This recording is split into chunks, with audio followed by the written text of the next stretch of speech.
Hello, everybody. It is Tuesday, the 5th of March. Want to talk about several things here, and I'm hoping I'm getting it together because I'm looking at a very big picture. Now, I want to start again with the New Testament, and I just had a conversation again in the comments, and just to make very clear what I think we are looking at. There are two different intentions in that teaching. There are two different laws in that intention that will create two different worlds. One is already created, we're in it, and the other intention wants to change this world so it can rule over it according to itself. That is what we're looking at, yeah? And in a way, it shows us ourselves as we are now, as this world is. It gives us an understanding of this world by using a comparison. Yeah, if you're in this world and you are not, it's not an awareness what it is you're actually in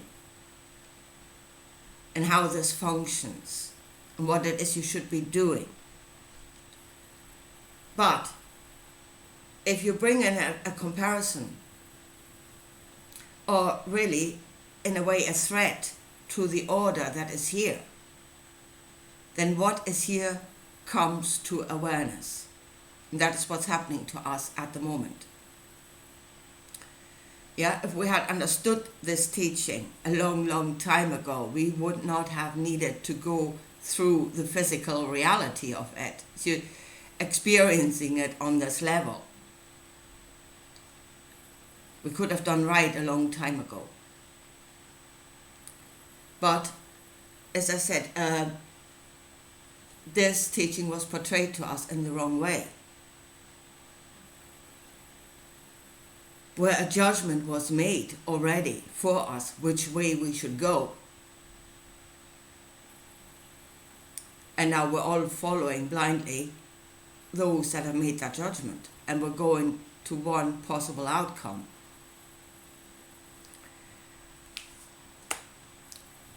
So,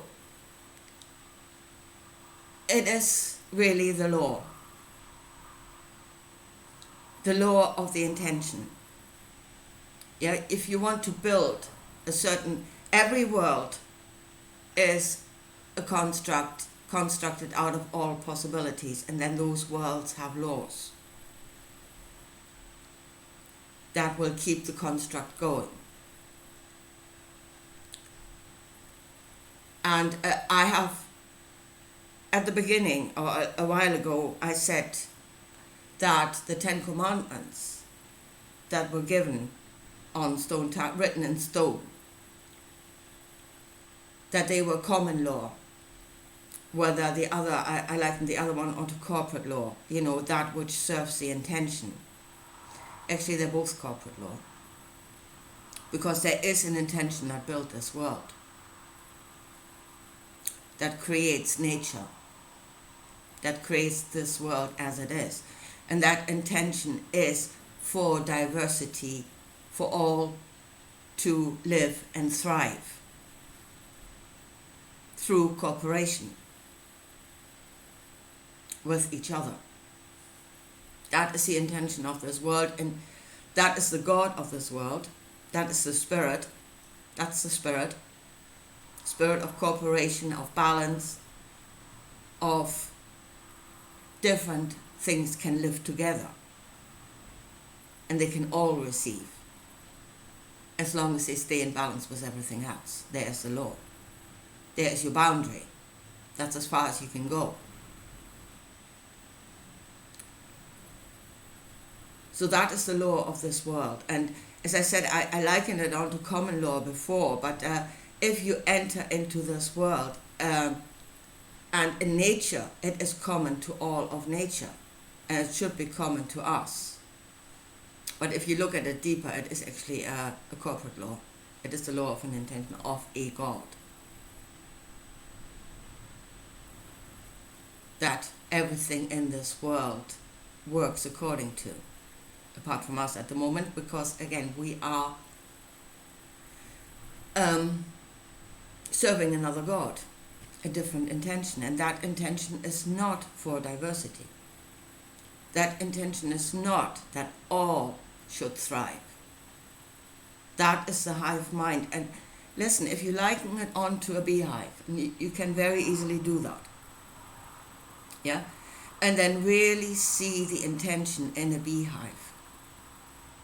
The intention for which the beehive was created. Yeah? You would say bees are other great creatures, they're pollinators, they give to all. Well, yeah, they do. And that is the reason why the beehive can exist in this world. Because it does give to all. It is within the laws of this world. It is a part of everything else. But the beehive itself, and here is this world doesn't judge what you or what anything is, as long as it can function within everything else. The beehive itself is actually not a very nice structure. From our point of view, if you look at it, they're not nice creatures. Yeah? Then you would say, well, they create honey. That's a good thing. Actually, honey is only a byproduct. Again, it is created because it serves the overriding intention of the beehive. And there's only one intention in the hive mind, that rules over everything else. And that is that the queen bee and her offspring need to be kept alive. That is the only reason why the entire structure exists, is to keep the beehive and the queen bee alive. So it is not keeping all alive. Yeah, all are there to serve, to keep the top alive. And that is a completely different way of thinking. And it creates different laws. Yeah? Now, another thing that came up in the conversation that I had was the idea that Jesus could remember several lifetimes, and we hear it in this world. There are those that say they can. And that is actually access to your own garden of knowledge. Yeah? That is the subconscious giving its knowledge to the conscious. Now, I hear those saying, oh, we should go into the subconscious and change what is there. I don't think you can, and even if you could, you shouldn't. Because that is really the equivalent of changing history. Yeah, what is there is built on stuff that happened. It is knowledge that was gained, and you shouldn't change it, even if you could. So, but if you were, let's say the veil, I want to talk about the veil because the veil is the law. It is the law of God that creates the division between the conscious and the subconscious. But let's say you can rip the veil and you can go into that vault and you can see all of your knowledge. Yeah? Then what do? I mean, you can be like the rich man going into the vault and you can stay there forever, counting your gold, looking through all of your knowledge. But then you are in the vault. You are no longer part of life. You're no longer part of the creative process. And your knowledge does not actually serve anything other than you sitting there counting it. Your gold. So then, again, if you were to re-emerge out of the vault of your knowledge into the real world, you would need to be part of the creative process. You would need to decide what should it serve. And Jesus said knowledge was given to serve. So then what should it serve? And again, you have the two gods, the two intentions in the New Testament. That all shall be saved, that all shall live, that all shall thrive. Or we're keeping the queen bee alive in the hive mind.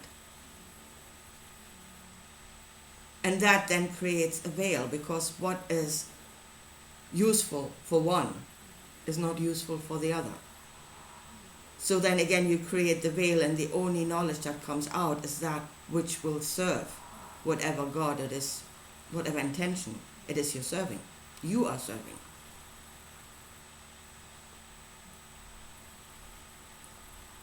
So again, without the veil, there cannot be a world.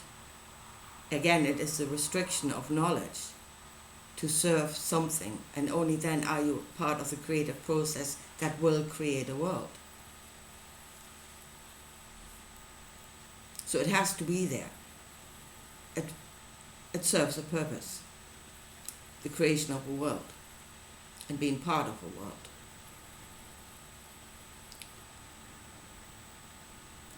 So again, and there is really how we need to look at the New Testament.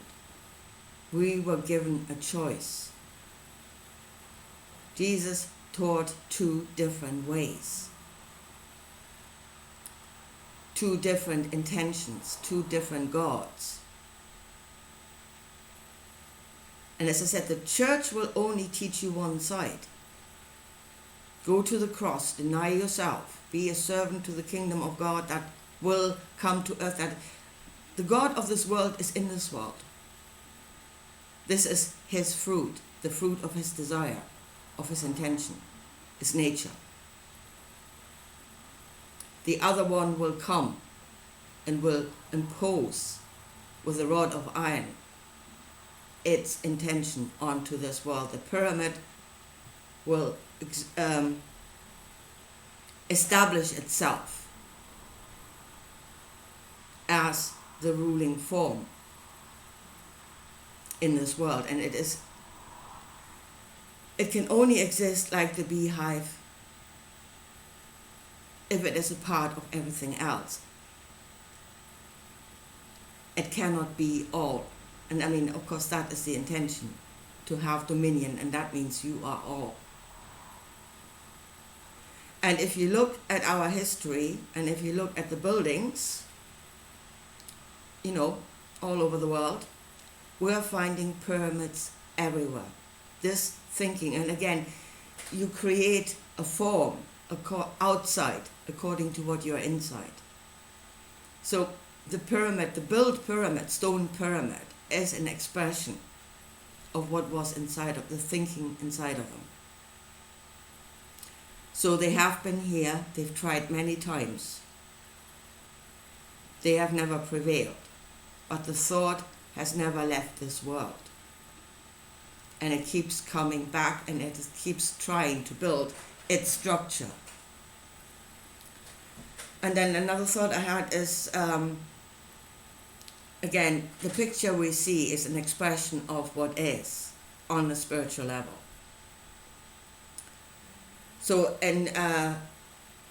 if we see the pyramid and we reject the pyramid and the thought of the hive mind, then in the book of the Revelation, something is coming that is actually a square. Yeah? So, right, there's something new. It's no longer a pyramid, it's a square now. Well, this world is a sphere. Yeah? And you think that is the enlightened bit? Well, I'm kind of thinking square peg, round hole. I don't think that one's right either. That one is not right either. In fact, I think it's a deception. It's still the same thing. It's just taking on a slightly different form. And it's still not according to this world. Now, the last thing I want to say, and this is the way that we allow this other thing to come in, is through denial of self. through not thinking for ourselves, or through restricting the information that we can receive. Yeah, my people will die from lack of knowledge. And information on a spiritual level is being brought to us by the angels, which is different, and the energy of fear, the energy of anger, the energy of all those energies carry information. Yeah, and if we're doing away with cutting off certain energies, we no longer receive that information. So you do away with anger, you do away with fear, you have no more knowledge of danger or justice. Yeah, and then you definitely will die from lack of knowledge. Because there's something here that wants to rule over you, or something coming that wants to rule over you. So it is denial of self, doing away with knowledge of self, knowledge according to this world, knowledge of the laws of this world, which is our conscience, which is the veil that should decide what you can and cannot do, what knowledge is in your bottomless pit that you can actually use here. There is a law, there is a restriction, but without it there's no world. So they deny that. They deny themselves, and they say whatever serves that intention. I mean, the intention of this world is no different. It says, I will declare righteous that which serves me. It does. So in that they are actually completely the same. So I will declare righteous, morally justifiable, that which means that diversity and cooperation, that which works for diversity and cooperation, I will declare righteous.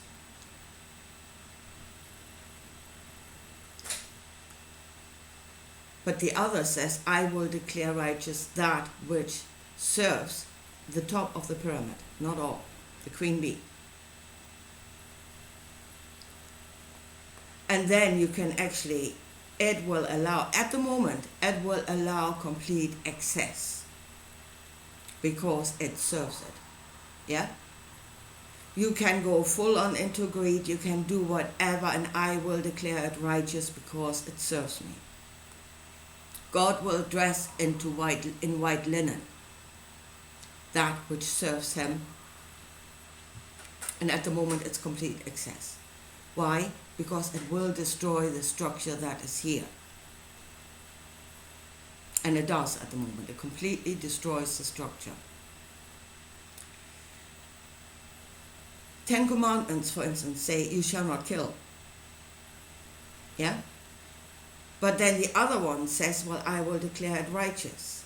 If your sins are as crimson as blood, I will dress it in white linen. So as a single person, you shall not kill. That's murder. That's wrong. We know that. But if they send out thousands with weapons to absolutely slaughter anything in their way, they will declare that righteous because it serves them. It is the destruction of what is here, and it serves them. And then you're no longer a murderer. No, you're a hero and a patriot. It's been dressed in white linen. It's been justified. Not only justified, it's been made into something glorious because it served the intention. Not the intention of this world. That is not in the thought of this world. No other part of nature goes into full-on slaughter of one another. They do kill to live, yes. But no lion pride goes and slaughters an entire herd because they can and because they are the rulers. That is not a thought in this world. So that's where we're at. That's what they are serving, that God. And at the moment they are creating full-on destruction because that God calls that righteous. It serves my intention. And they are denying themselves, because if they were to function like a human being, they would know it was wrong. Yeah, if they were operating under the correct veil. They would know how that the knowledge should not be used in that way to create those outcomes. They're operating under a different veil, under a different God, a different law. And I said they are denying themselves. Now, because they will become the gods of this world, or at least they think that. Again, look at the beehive. The higher up you are in the beehive, like those bees that actually look after the young of the queen bee, stuff like that, they actually have a better chance of survival. The drones have no chance. So if you're at the bottom of the beehive, you are the drone, you will get killed when you become a useless eater. As I said, not a nice structure. So the likes of Justin Trudeau denies himself, and he's now sitting to the right-hand side of Papa Schwab, and he's his favorite son, of whom he is exceedingly proud. So you're thinking you're sitting really high up on the food chain. You know, you're at the top of the pyramid in relative safety, and all you have to do is deny your humanity. It's fine. And you've been given the riches of this world. That's fine. Whatever you want. You know, you're in greed, you're in lust, yo, I give it to you. If you serve me, you can have it all. So I'm thinking of right and wrong there, that is completely skewed. But here's the thing, if there is actually a greater dimension, and that is a greater aspect to all of this, yeah, you may see it according to this world, like the likes of a Justin Trudeau. So, and then if Klaus Schwab becomes the queen bee of the world, yeah, you're sitting right up there, you know, next to the throne. But if there is a greater aspect to this, that means there are others involved that are not of this world, which is actually what the teaching says. Yeah? There are others that are not of this world. And then as the picture becomes bigger, yeah, you might actually find that in the greater system, once that is revealed, yeah, you're not actually sitting next to a queen bee, you're sitting next to a drone.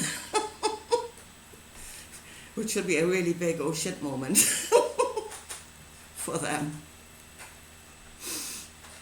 They might consider that. You know, are you really as high up as you think you are? Because your life depends on it in the hive mind. So, there we go. Those are my thoughts for today. And as I said, that is actually what the New Testament says. It shows you what this world is, and in this world, love your neighbor as yourself, be a part of everything else, give and receive, temperance, yes, absolute temperance. Don't take more, do no harm to others. And then know that if you do no harm to others, if you do harm to the ecosystem, you are actually doing harm to yourself in the long run. So that is the knowledge of this world compared to the knowledge of that other kingdom, and both are there. And you are supposed to make a choice. You should see the difference and make a choice. And the last thing is that it says that in these days God, let's say it is the God of this world, will separate the wheat from the tares. Yeah? And I was wondering why that knowledge was allowed in this world. You know, why the knowledge was given. And the thing is, I think that for some here, they have been handed just about enough rope to hang themselves with. That's what's been done. They've been handed the rope. They've been handed the choice. And now let's see who's wheat and who's a tare. And those that think they're going to something glorious other, they are the ones that will be thrown out of this world. They'll be part of the rupture into a better future. I don't think so. Anyway, I leave it at that for today, and I'll talk to you again soon. Bye.